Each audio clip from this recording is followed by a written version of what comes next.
It started in 1927 or 28 with an idea from Lyda Rogers.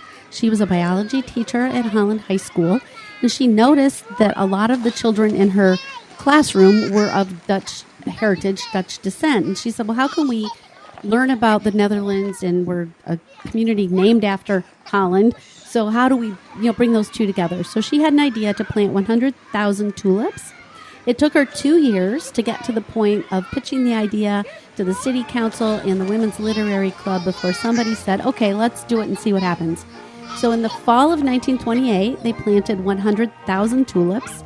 Today, there's 4.5 million planted. So to just give you an idea of the scope and breadth from then to today is huge. So they planted them, and when they bloomed in 1929, people came out of the woodwork to come see these beautiful tulips in Holland. And over time, things were added, like a tulip day, so the children in school could wear their Dutch costumes to school. So that's kind of turned into the Kinderparade.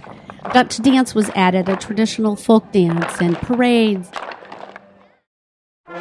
We have had 3 presidential visits. President Ford came with 3 days' notice.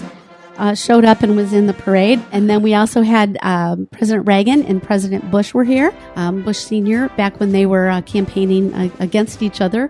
But they came in different years.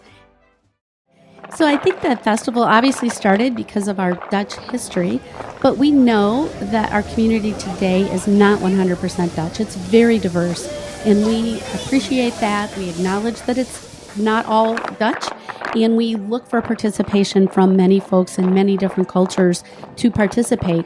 If you look at the kids involved in the Dutch dance program at the high school level, or actually all 3 of our programs, they're not all Dutch folk. I mean, they're from many different ethnicities. And so we ask people to be, participate in this tradition, in this community, but you don't have to be Dutch to do so.